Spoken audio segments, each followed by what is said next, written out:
people of YouTube, this is Gray's Guitars. Thank you for watching. I am Steve Gray. So you thought I was going to stop doing the don't buy videos because I haven't done one in a while. Well, you're wrong. I'm going to keep doing them, keep up the satire, keep making the funny comments. I'm going to keep going.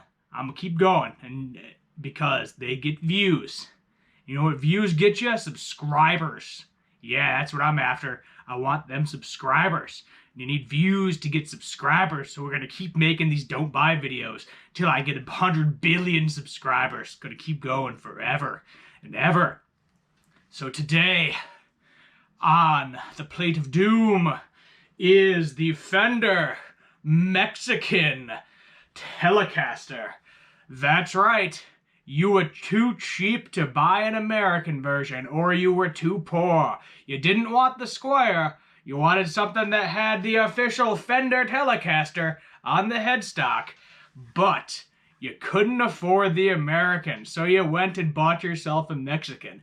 Now, of course, there are rumors that say, oh, it's all the same parts, they just ship all the parts off to Mexico, and it gets finished there. Well, you're probably right. They probably are the same parts, but it's not an American one. And you know what you did. It's not good enough because it's not an American one. Now you look at this body and think, well, they started building these in 1952. So you'd think they'd make some modern appointments. But no, most of these Mexican ones don't get any of the modern appointments, minus this, which is individual height adjustment for the strings and intonation adjustment. The old ones, a lot of the old ones, you had one saddle for two strings, making it harder to intonate the thing, more annoying. Now you'd think after years of this being just a slab, they'd give you a belly cut like the Stratocaster. Maybe carve away the edge. Nope, this is just one big old slab of wood, probably multiple because it's made in Mexico, and no belly cut for us fat boys, no comfort cut for your rhythm players and your lead players as well. Let's just leave it alone and don't change the design after 50 years of being in production. Or over 50 years, I should say, of being in production. Now the skunk stripe on the back, you'd think, oh, maybe we should make that out of the same piece of wood. That way it doesn't expand or shrink at a different rate than the neck would being one piece. But no, let's continue to make it rosewood, and eventually, depending on your climate, it's going to fail. You're going to feel that skunk stripe slowly start to go through because the wood has either grown or shrunken, the maple or the rosewood has done one or the other. When it is very easy now just to make it to two-piece neck so that does not happen. And you don't have that very annoying feeling on the back of the neck. Now, the tuners, you would think, oh, let's get the stagnated ones like the American ones so we don't have to do the string tree. Maybe tilt the headstock back a little bit. No, we can't do that. We have to give you the cheaper tuners because you're paying less money for the guitar. We're not going to give you the cool locking staggered tuners. You get the regular basic Fender tuners and you have to use a string tree or it will not stay in tune properly. Moving to the back of the headstock. Oh, this is just all across all Telecasters. You want to put this on a stand? Guess what? No luck. Can't put this on a wall hanger, can't put this on a wall hanging stand because if it's anything where it has to grip up here, it'll slip off the side and your guitar will end up on the freaking floor. The Telecaster pickup hasn't really changed. Didn't really do anything. Maybe slap a humbucker in there once in a while. Every time I see one of these with a humbucker, they put it in the neck position for God knows what reason. I'd rather have a humbucker in the bridge, or maybe like a pickup-sized humbucker. You know, maybe there's just a couple of Seymour Duncan dual rails in there. The control pots, nothing's really changed. Three-way switch. Oh, there goes the tip. This particular one apparently has an issue where that tip is not tight enough. And you just got your CTS pots, which I do like the CTS pots. This one, they put better nuts on some of them now. This one had a cheap plastic crappy nut. I think the new ones are better. This is now a bone nut, has since been replaced. But heaven forbid we get a nice nut on all of these. The new ones, as I said, I cannot testify to the new ones because I do not own a new one. So this is going to be this specific guitar, some general things about the Telecaster that I do not like, so on and so forth. Next thing, we are going to the frets.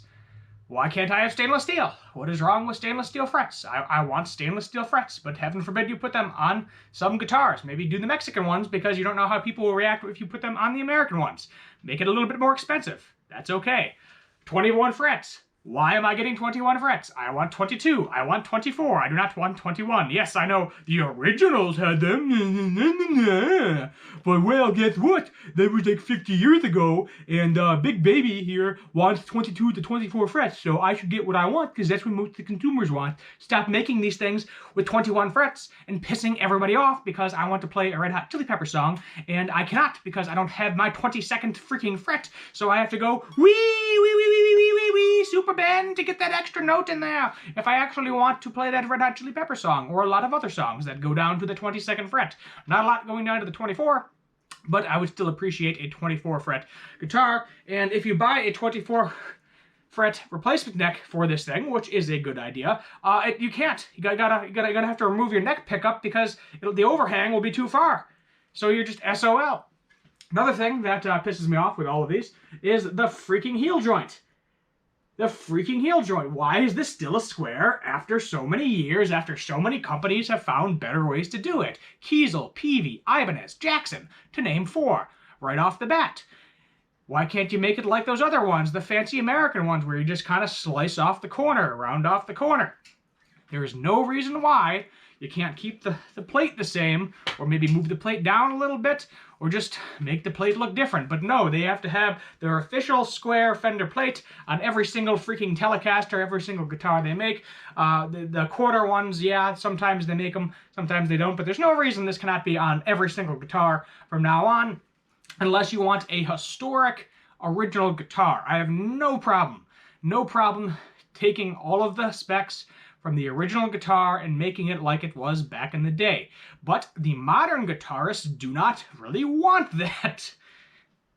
Not as much as boomers do. So yes, so if you're a boomer, you want the same guitar you had when you were a kid, or your dad had when he was a kid, and that's understandable. You know, historic reissue.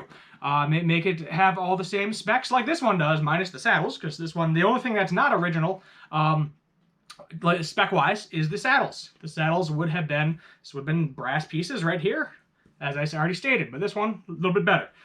Strap locks, they should just come on every guitar now. Like, there's no need to not have strap locks on every single guitar. Figure it out. I don't really think that many people will complain about that premium pricing, that extra 30 bucks or whatever it is. Just slap them on there, put them on the case. This one, when I bought it, it had them on it, so good for you, person who owned this before me. Yeah. Another thing is the colors, my friend, the colors. So originally, these were painted to car colors back in the day. Your hot rod reds, your whites, your blues, your greens, etc., purples, yellows, natural colors, which is perfectly fine. A nice sleek black, which is nice. But at the same time, maybe explore a little other options on the paint. Maybe put a flame maple top or a veneer on there. Wouldn't hurt anything to make it look fancier. Offer some different options in painting, as Gibson has done, you know, with like the Blueberry Burst, just for example, instead of just solid colors. The reason they do that is because they don't want to have to deal with showing you how many pieces of wood this thing is. Because for all we know, this is 500 pieces of wood glued together with toothpicks and sawdust, but we would never know because of that thick, big old thick boy poly finish. Another option that I think should be offered more is nitrocellulose finishes on these things. There are many of the old versions were finished with nitrocellulose, then they switched over to polyurethane when that became more readily available, because yes, it is a harder, more durable finish, but at the same time, some people prefer the nitrocellulose, so why not offer that as a premium option as well? Charge your customers a little bit more money if they want that nitro finish. And that's all you need to do. It's not that hard.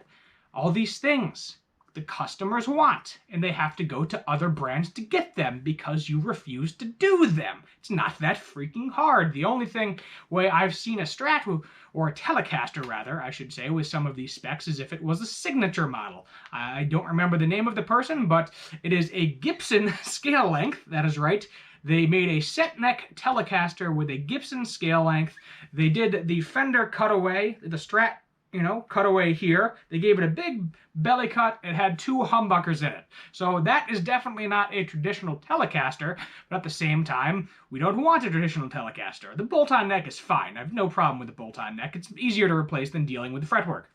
However, it's not a bad option to have. Maybe just make a few of them with set necks for the people that actually would like a Telecaster with a set neck. Not that hard to do. Don't do it every year, maybe every couple of years, so that way when somebody wants to grab one, they can. My last grievance, I would say, is the weird style ashtray button input jack thing. Just use 4 screws and a metal plate, please. Because the thing is, this is pushed in manually, and once you wiggle this enough times, the wood is going to expand or get worn down or whatever, and you're actually going to end up having to fill in the wood inevitably to put this plate back in, or you're just going to end up buying a plate to replace it and screw it in there. There's no reason to have this recessed, stupid little ashtray thing in here unless, yet again, it is on a historic spec guitar. So there you have it. Many a reason to not buy a Fender Mexican Stratocaster. Let me know what you want me to do for our next Don't Buy. At this point, I'm running out of guitars, so yeah, I might have to do it with images. Might not have the actual guitar in the video when I do the next one, but it is what it is.